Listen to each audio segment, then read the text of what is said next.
Welcome, aspirants, to another crucial explainer for your UPSC mains preparation. Today, we're diving straight into a topic that heavily overlaps with GS Paper 2 Governance and GS Paper 3 Internal Security. We're going to take a strictly analytical look at a rapidly growing policing methodology. Exactly, and it raises a very serious constitutional question. Is shoot to disable the new normal? Today we are decoding what is officially documented and commonly known as Operation Langda. To structure our analysis today, we'll follow a clear path. First, what exactly is Operation Langda? Then, the anatomy of a half encounter. Third, the institutional drivers behind it. And finally, the judicial view and reform challenges. Let's jump right into the first section. What is Operation Langda? Now, if you need to define this in your exam, note this down precisely. Operation Langda, or the half encounter, is a policing methodology cultivated by the Uttar Pradesh Police since 2017 under a strict zero-tolerance framework. It's essentially characterized by intercepting accused persons and shooting them in the leg. The goal? To incapacitate rather than kill. So you're looking at a dual logic here, both incapacitation and overt punishment. Right, and to ground this in reality, here is a standard police patrol vehicle in Uttar Pradesh. What researchers point out is that while this might have initially seemed like a sporadic, one-off tactic, over time, it's acquired the characteristics of a completely routine practice on these very roads. And the sheer scale is what truly elevates this to a systemic governance issue. We're talking about over 16,000 encounter operations recorded by the state police between 2017 and 2025. Absolutely. And here's the most striking statistic to back up your mains arguments. In about 97% of these cases, the accused survived with a bullet wound specifically to the leg. Think about that. A 97% rate clearly proves this isn't just accidental collateral damage. It is a deliberate, highly targeted strategy. Which brings us to Section 2, the anatomy of a half encounter. Let's see how these actually play out. A very comprehensive study by National Law University Delhi authors G.S. Bajpai and Vibhuti Sharma reveals a nearly identical sequence repeated across more than 30 districts. It goes like this. Intelligence is received, the suspect is intercepted, then there's an alleged attempt to flee or fire, prompting police self-defense. This is followed by a targeted gunshot strictly to the leg, the arrest, and finally the recovery of a locally made pistol. It is an incredibly standardized operational template. And you know, the official justification is just as standardized. When researchers looked at micro-level data of 100 specific cases, nearly 80% used either retaliation or self-defense as the primary justificatory framing.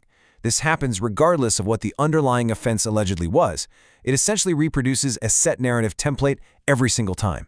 Now, for GS Paper 3 Internal Security, we really need to dig into the root causes. So let's look at Section 3, Institutional Drivers and Incentives. Why did this practice emerge in the first place? Well, look at the institutional constraints of the state police. Pre-2017, conviction rates in several violent crime categories were sitting below 20%, and investigative capacity was severely lagging behind massive caseloads. Post-2017, operating in this constrained environment, the state essentially adopted half encounters as a pragmatic, immediate alternative for crime control. But the central problem, and please use this exact phrase in your mains answers, is that this has become a self-sustaining system built on interlocking incentives. First off, you have political endorsement publicly framing these encounters as law and order achievements. Second, there are professional incentives, like accelerated promotions rewarding the officers involved. And third, media transmission largely reproduces these police versions without critical scrutiny. They act more as a transmitter rather than a watchdog. Exactly. Because of this official recognition, what was once an exceptional tactic has morphed into an accepted metric of policing performance. The data strongly reflects this incentive structure. Take a look. 2,739 encounter operations were recorded in 2025 alone. That is literally the highest annual figure in the entire dataset. Applying a constitutional and legal critique for GS Paper 2 brings us to our final part, Section 4, Judicial View and Reform Challenges. When writing your answers, you absolutely must cite established legal benchmarks. In the landmark 2014 case of People's Union for Civil Liberties versus State of Maharashtra, the Supreme Court laid down 16 specific principles and mandated an independent inquiry in every single encounter case. However, the study showed these principles are just not being systematically applied on the ground.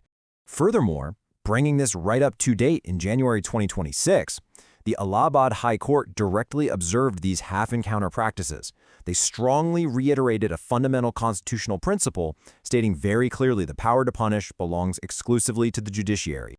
Aspirants, the critical key word you must underline in your answers here is extra procedural punishment.